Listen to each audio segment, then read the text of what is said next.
Veja bem, nós estamos no ano em que se completa 60 anos do golpe civil-militar de 1964. 1º de abril. Exatamente no 1º de abril, porque é bom lembrar isso, né, embora apareça nos livros, na maioria dos livros de história, como 31 de março, quando o general Olímpio Mourão sai de Minas Gerais em direção ao Rio de Janeiro, porque o poder central já estava em Brasília, o poder administrativo já estava em Brasília, mas o poder político continuava no Rio. Olímpio Mourão desce de Minas para o Rio de Janeiro para se somar às forças golpistas. Isso vai acontecer na virada da madrugada de 31 para 1º.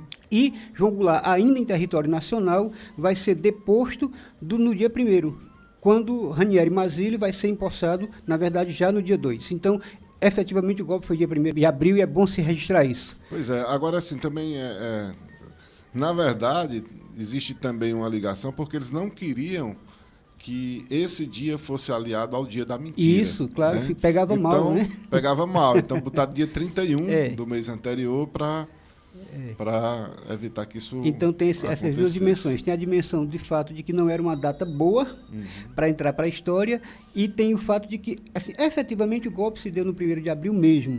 Bom, só para adiantar um pouco que você já trouxe para a gente, né? Aqui, em função desses 60 anos do golpe, que não deve ser celebrado, mas deve ser lembrado, para que, uma vez se lembrando, ele não se repita, porque a gente está falando de um golpe, de um evento pontual, mas também de 21 anos de regime autoritário que veio na sequência. Quando a gente fala de golpe, a gente está falando de repressão, a gente está falando de cerceamento de liberdade, a gente está falando de prisões e assassinatos políticos. E torturas. E aí é exatamente por isso que nós estamos propondo, nós, quando eu falo a Escola de Políticas Públicas e Cidadania Ativa, que é uma organização da sociedade civil, da qual eu tenho o privilégio de fazer parte já desde a fundação, e atualmente estou diretor-geral, a EPUCA está propondo que no município do Crato fica proibido, fica vetado a prestação de homenagens a qualquer pessoa ligada àquele período autoritário que figure no relatório da Comissão Nacional da Verdade como violadores de direitos humanos, principalmente como torturadores, como autorizadores de atos autoritários. Essa é a primeira parte do projeto de lei. A segunda parte do projeto de lei é: daqui para frente, então, como eu disse, fica proibido, mas as homenagens que já foram prestadas, elas deverão ser reparadas. Aquela rua lá no São Miguel, que tem o nome do Costa e Silva, ou do Castelo Branco. General Castelo Branco. Ou lá no Grangeiro, a rua que tem o nome do último ditador, que foi o João Batista de Figueiredo. O município terá, pelo projeto de lei que está sendo proposto, terá 1 ano para fazer essa reparação histórica, e quem vai decidir o novo nome será a comunidade do entorno. Isso vale para a escola, isso vale para a rua, isso vale para a praça, para qualquer equipamento público que tenha recebido esta homenagem. E, evidentemente, como eu disse anteriormente, daqui para frente, uma vez aprovado o projeto de lei, fica proibido, fica vetada essa prestação de homenagens, tendo como referência o relatório da Comissão Nacional da Verdade. Agora, é um projeto de lei que poderia, até como é mais comum, ter saído do Executivo ou mesmo do Legislativo, mas está partindo da própria população. Por isso que é de iniciativa popular. Exato. E, para isso, precisa de algumas assinaturas, de um percentual de eleitores assinando. Explica como é que funciona, explica como é que estão sendo colhidas essas assinaturas. Perfeito, Paulo. E, aliás, eu queria só ressaltar que eu acho muito mais importante esse projeto sendo de iniciativa popular, porque mostra que é a população que está almejando aquela lei. Né? Não é uma coisa de cima para baixo, é uma coisa de baixo para cima. De baixo para cima, perfeito. E aí, veja bem, nós poderíamos até, né, enquanto Escola de Políticas Públicas, fazer ali uma articulação com algum parlamentar do município, que certamente teria, um ou outro teria sensibilidade para acolher essa proposta, e ele ou ela, né, apresentar diretamente o projeto como iniciativa do parlamento, embora provocado por nós. Mas há uma dimensão pedagógica nesse exercício do projeto de lei de iniciativa popular, porque não é apenas o projeto, né, não é o resultado que isso vai gerar enquanto projeto de lei aprovado pela Câmara e sancionado e tornado lei. Mas é o exercício do diálogo, isso que nós estamos fazendo aqui, isso tem uma dimensão pedagógica, é preciso conversar sobre isso.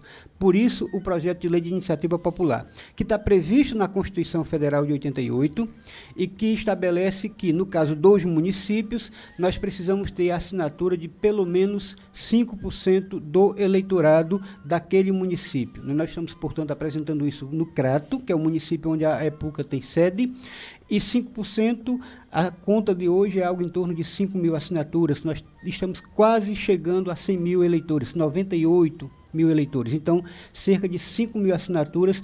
Esse é o exercício, e a gente está fazendo isso através da construção de uma grande rede de pontos de apoio. Nós já temos hoje o Carrapato Cultural, que é ponto de apoio. Né? O pessoal do Coletivo Camaradas lá no Gesso, a gente vem conversando já nos detalhes finais para também lá a gente ter um ponto de apoio através do coletivo. Nós já temos como ponto de apoio o Sindicato dos Trabalhadores e Trabalhadoras Rurais do Crato, a ACB e o Sindicato dos Servidores da Educação Federal.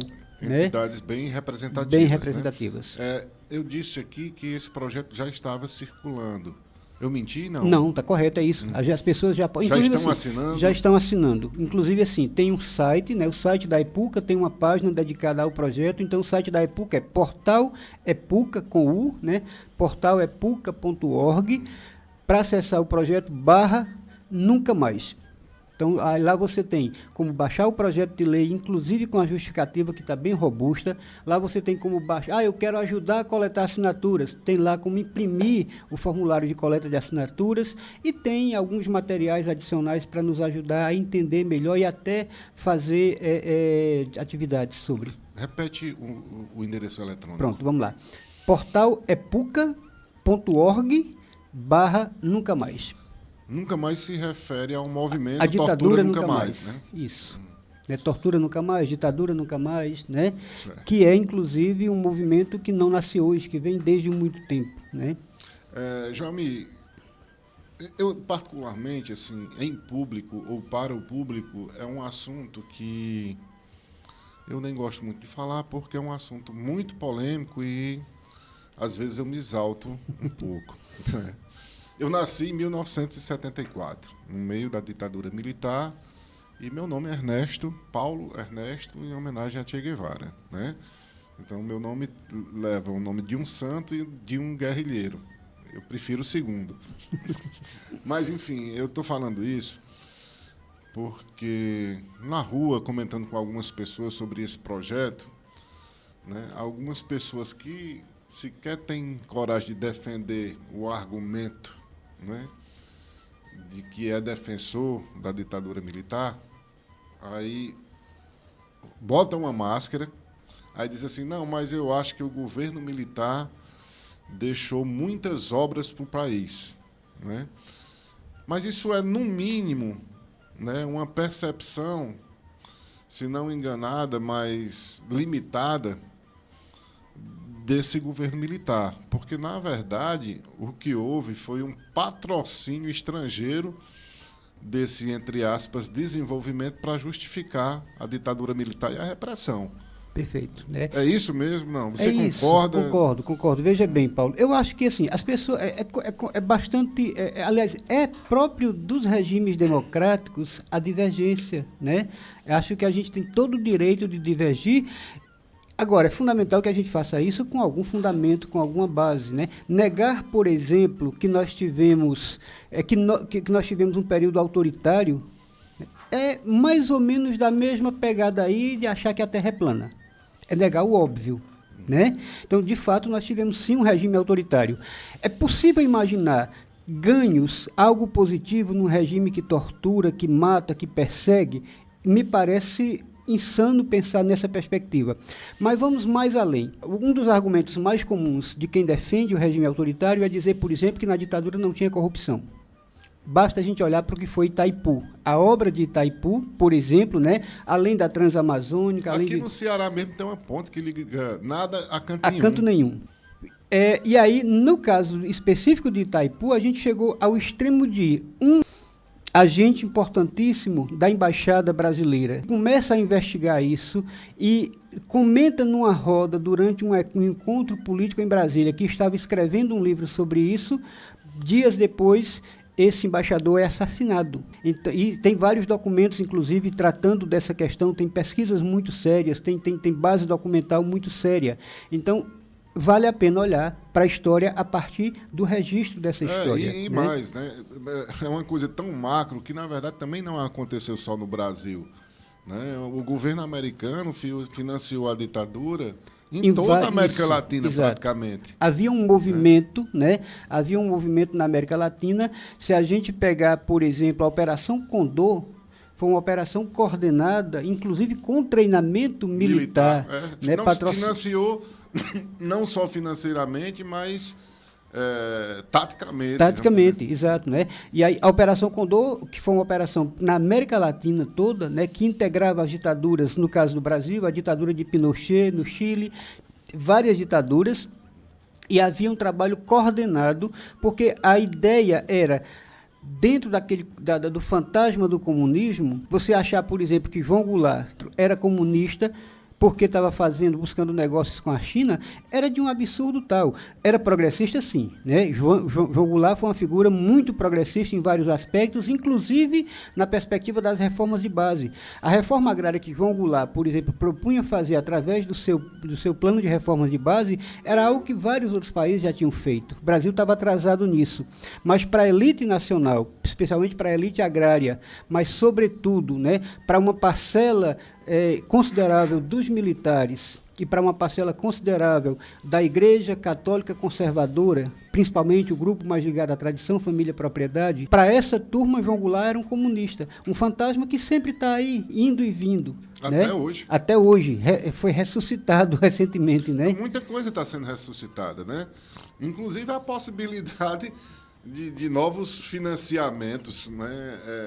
Você vê hoje uma mobilização aí de um grupo indo buscar apoio no exterior para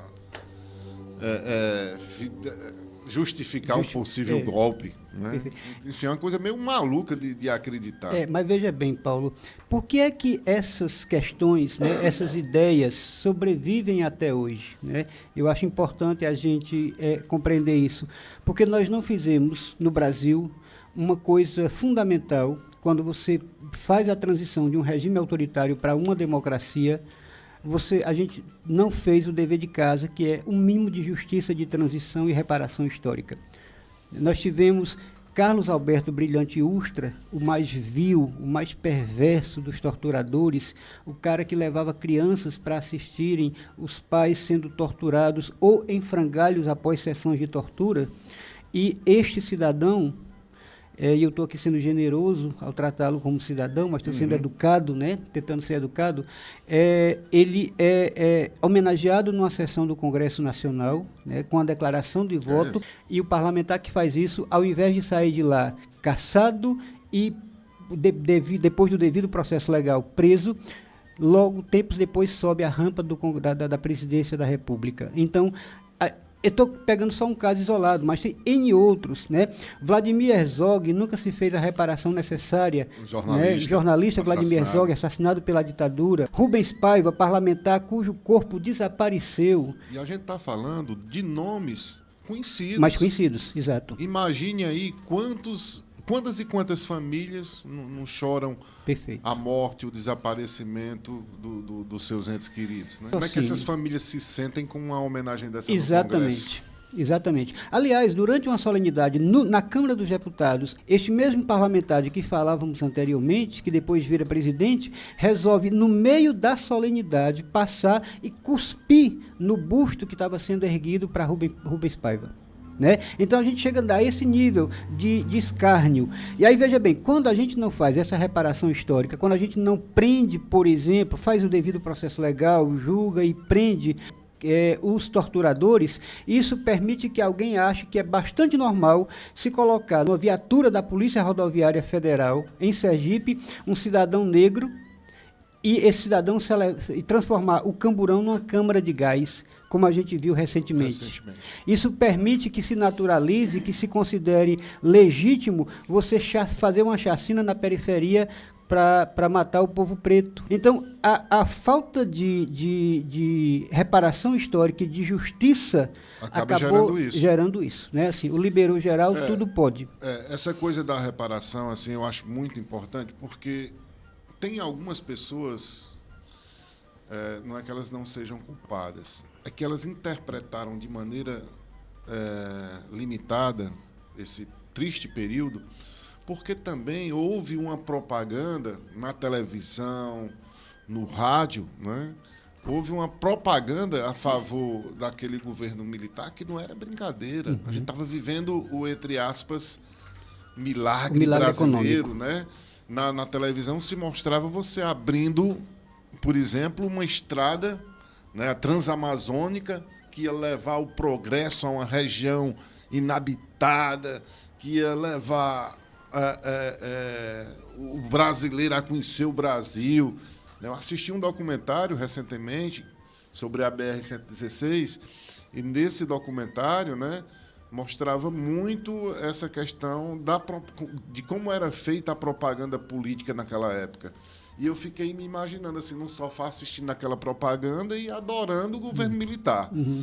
Né? Então, assim, essa reparação histórica ela é importante para desconstruir um pensamento mentiroso que foi construído. Perfeito.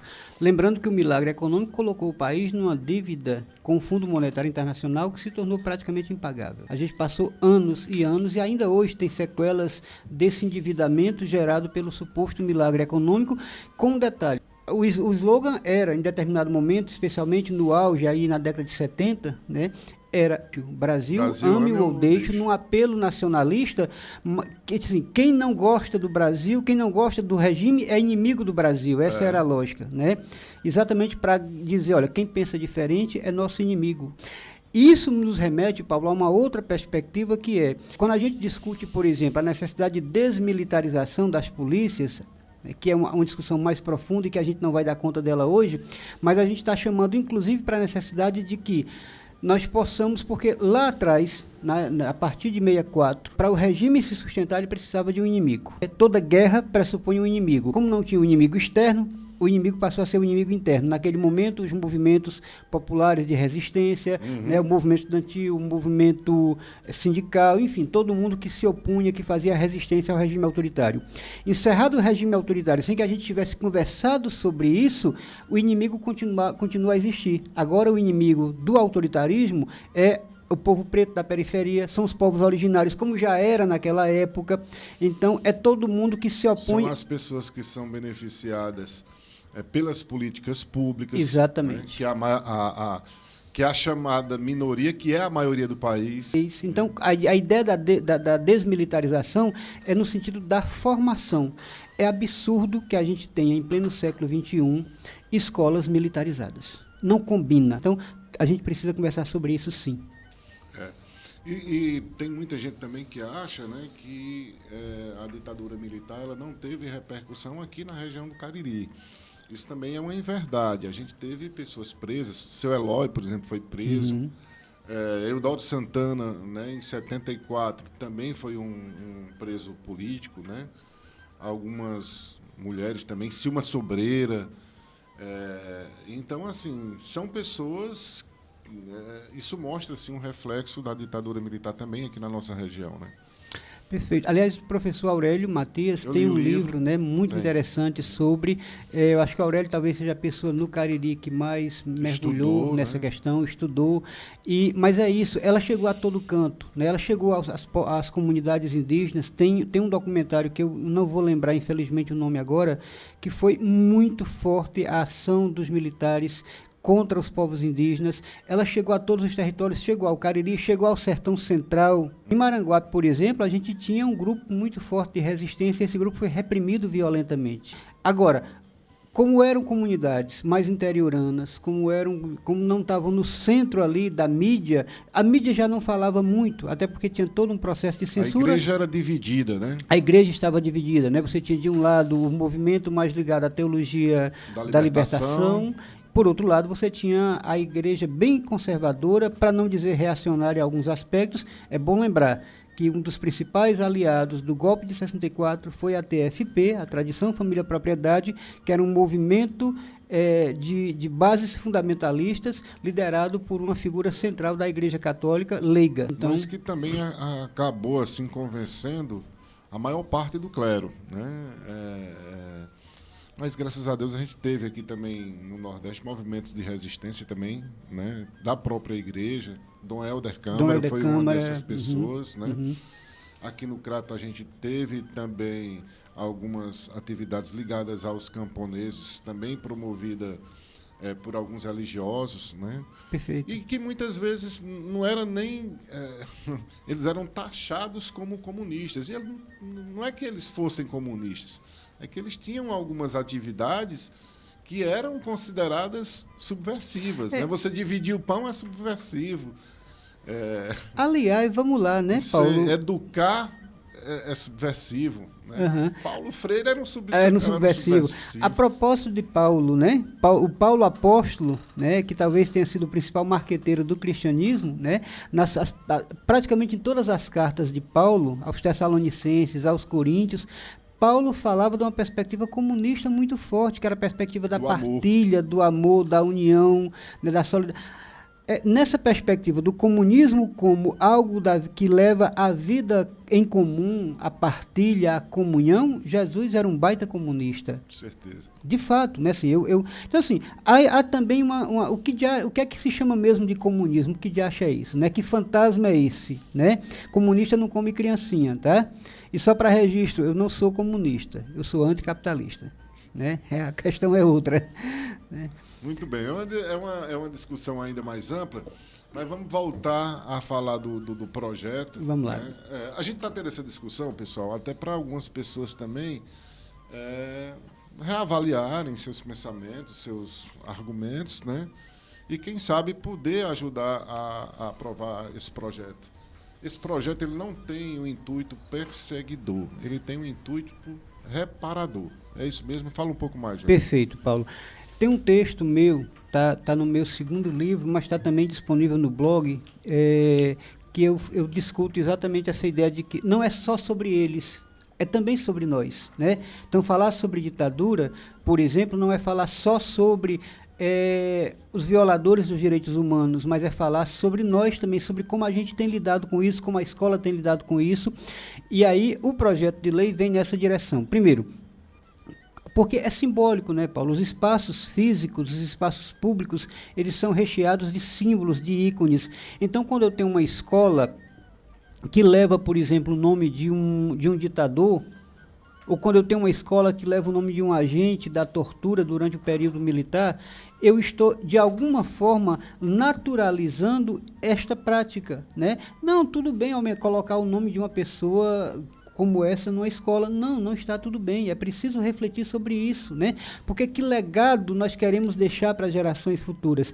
Nós estamos, de alguma forma, ao naturalizar uma homenagem a uma figura autoritária no equipamento público, nós estamos, de alguma forma, dizendo que tudo bem ser autoritário, que tudo bem torturar, que tudo bem matar, e não é, e não pode ser, né?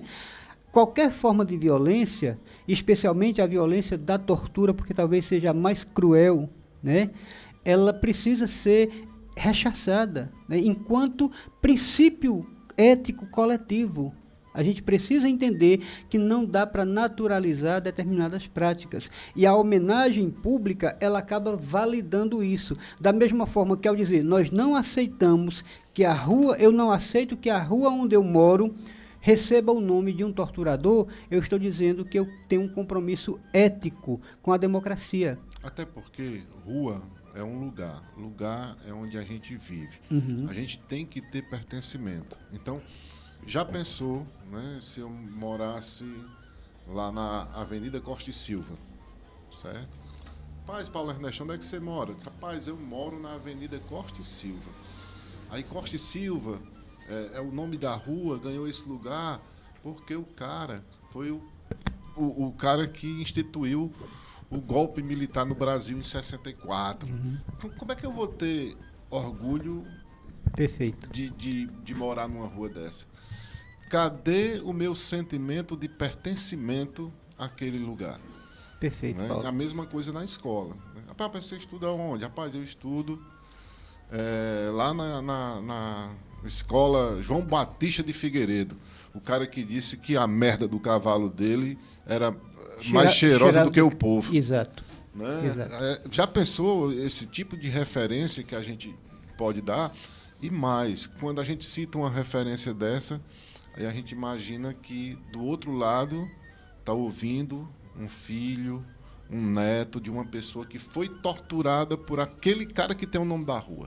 Perfeito. Né? E aí, para isso, a gente precisa estudar, Paulo, ler, conhecer a história desse país, que talvez seja um dos nossos maiores desafios. A gente falava agora há pouco do papel da igreja nesse processo. Talvez o livro mais importante sobre este período é exatamente o livro Brasil Nunca Mais, que foi prefaciado por Dom Paulo Evaristo Arnes. O livro Brasil Nunca Mais, ele faz um compilado de um trabalho formidável de uma comissão especial que fez um trabalho de pesquisa nos porões ali da ditadura, inclusive no acervo do Tribunal de Justiça Militar, e este livro é uma grande referência. O Ministério Público Federal criou um site chamado BNM, né, Brasil Nunca Mais, a sigla de Brasil Nunca Mais. É só você procurar Ministério Público Federal BNM, está na internet, tem uma plataforma com todos esses documentos originais, inclusive. Pois é, muita gente deve estar se perguntando, e por que eu não aprendi isso na escola?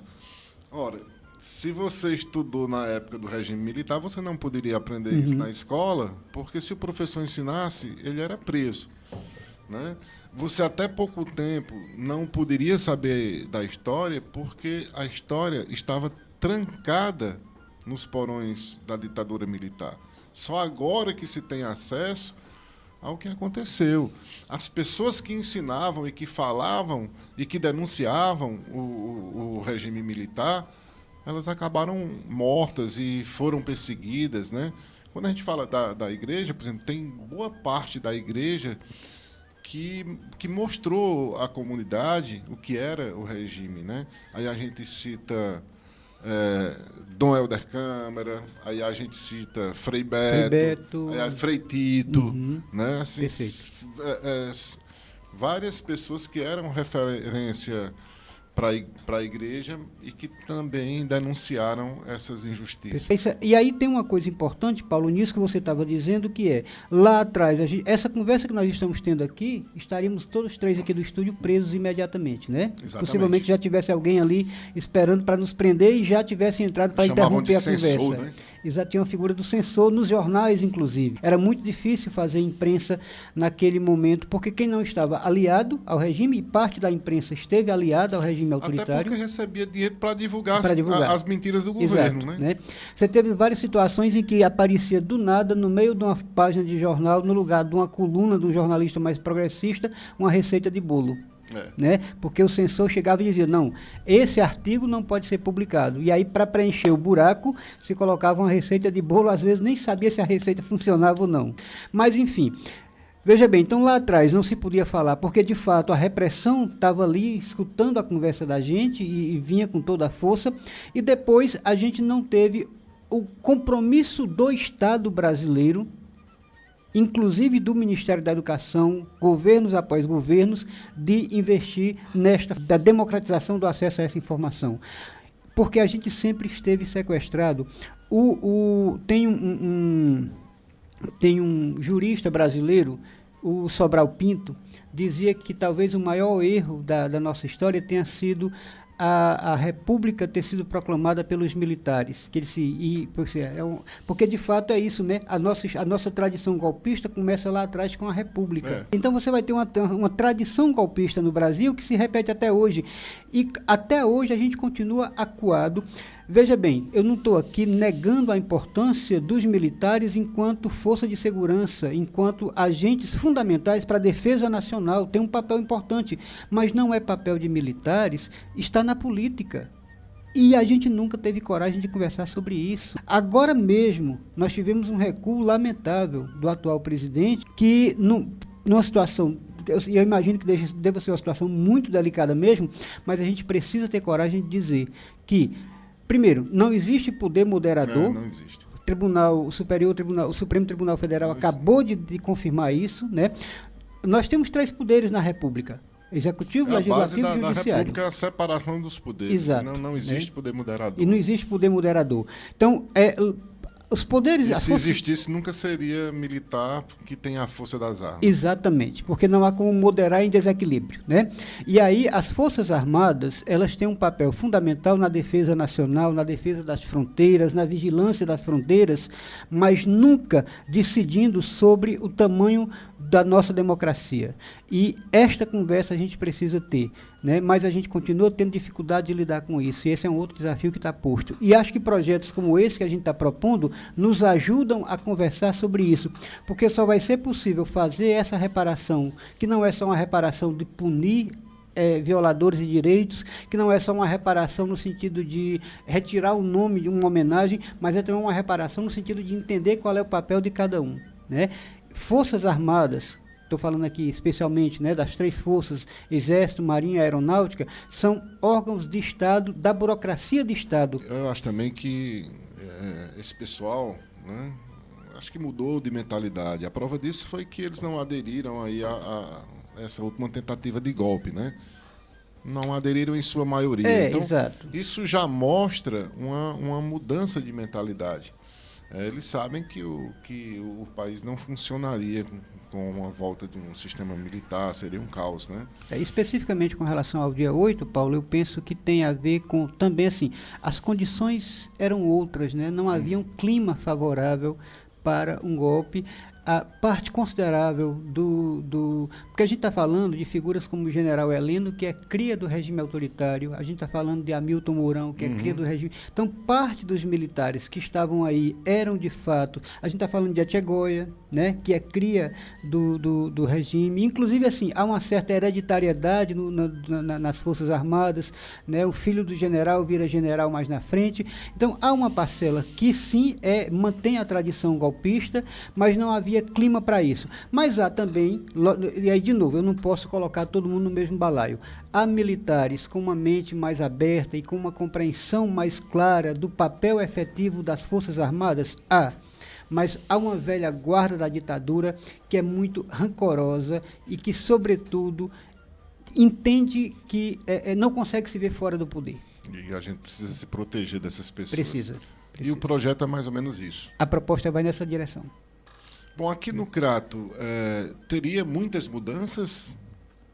Se o projeto for aprovado... Tá, entendi. A gente é mais uma maneira de se resguardar ou haveria muitas mudanças? A gente começou a fazer esse levantamento, é um levantamento manual. Nós conseguimos mapear até agora, deixa eu ver se eu lembro de memória, salvo engano, 5 ou 6 ruas que recebem nomes de figuras ligadas à ditadura. Porque, veja bem, o critério é relatório da Comissão Nacional da Verdade, né? A gente precisava ter um parâmetro. Então, tem uma Comissão Nacional da Verdade que fez esse mapeamento e tem um relatório produzido por esta comissão. Então, a gente vai para o relatório, verifica se o nome está lá, e aí nós estamos fazendo 2 pesquisas agora. Uma é com relação ao nome de escolas, até agora não achamos nenhuma, mas não chegamos a olhar todas as escolas do município, e a outra é com relação a ruas, avenidas e praças. Nós já identificamos 5 ou 6 ruas que têm nomes de pessoas ligadas à ditadura. Eu lembro aqui de da rua João Batista Figueiredo, lá no Grangeiro, né? E sei que tem uma rua, salvo engano, aqui no São Miguel, mas eu não tenho certeza da localização, que tem o nome do Castelo Branco. Então, essas 2 de cara eu lembro. Vamos ter algumas reparações, não são muitas, né? Felizmente não são muitas, mas a ideia é, sobretudo, se resguardar. E, principalmente, aproveitar este exercício da coleta de assinaturas para fazer a reflexão. E aí, uma estratégia que nós estamos usando nós temos na EPUCA um projeto chamado Ponto Doc, que é um projeto de exibição de documentários, e nós selecionamos mais ou menos 20 documentários ligados ao período da ditadura, com várias abordagens, inclusive sobre o papel das mulheres nesse processo, e a gente está disponibilizando, eu quero fazer uma sessão do Ponto Doc lá no Gesso. Vamos lá. Eu quero fazer uma sessão do Ponto Doc lá na escola em que eu estou diretor ou professora ou professor. A gente está à disposição. Certo? Então, vamos repetir como é que as pessoas podem ajudar nesse sentido, né? com suas assinaturas, é uma coisa bem simples, é só assinatura e o CPF É, precisando de não, documento na de verdade, identidade, o né? título Ou de não? eleitor. Título de eleitor? Porque aí a lei Certo. fala tem que ser eleitor do Da município. obrigatoriedade do eleitor. Tem né? que ser eleitor do município. Então, primeiro, né, só pode assinar quem é eleitor do município do Crato, tá certo? Essa é a primeira regra. E aí você precisa ter o número do título, né? A seção é uma só, aliás, a zona eleitoral é uma só, é a 27 no Crato, né? O número do título e aí a assinatura, você vai assinar, logicamente, tal e qual está no título, tá? Esse mesmo projeto já aconteceu em outras cidades? Ou é um projeto inédito? Como projeto de lei de iniciativa popular, ele é inédito e há iniciativas muito mais, mas são bem pontuais e menores. Isso que a gente está propondo, inclusive com essa didática de fazer o diálogo e de chamar a população para dizer quem vai fazer, quem vai dizer o novo nome, isso a gente está partindo na frente, né? Isso aí, pessoal. Aí, ó, Crato já foi o primeiro município a declarar a independência do Brasil. Quem sabe a gente não é o primeiro município a fazer um projeto de lei de iniciativa popular desse naipe, né? Perfeito, velho, perfeito. E aí, só para reforçar, então, né? A gente tem pontos de apoio, atualmente já estão funcionando. Sindicato dos Trabalhadores e Trabalhadoras Rurais, ACB, Associação Cristã de Base, as duas no centro aqui do Crato, uma na rua Pedro II e a outra na rua dos Cariris. Coletivo Camaradas, né? O Coletivo Camaradas ainda não está com a documentação. A gente já conversou, o pessoal já topou ser parceiro, mas a gente ainda não está, mas assim, logo vai ter lá também esse ponto de apoio. A gente tem, a gente está conversando também com o pessoal da Casucá, a conversa já está bem adiantada, certo. Então certamente Casucá logo será ponto de apoio. Hoje o Sindicato dos Servidores Federais da Educação, que fica ali naquela rua que segue depois do Beco do Padre Lauro, eu acho que é Rua Araripe, uma coisa assim, né? Lá embaixo na Rua Araripe, e tinha um quarto, sim, e o Carrapato Cultural lá no Carrapato. É isso aí. Então, tá dado o recado, então. Dadíssimo. Muito obrigado por sua participação aqui no programa. Sempre que precisar, as portas estão abertas. Muito grato, Paulo. Um abraço, meu irmão. Grato a todo mundo que nos acompanhou. E sigamos, gente. Democracia sempre. É fundamental que a gente possa defender isso.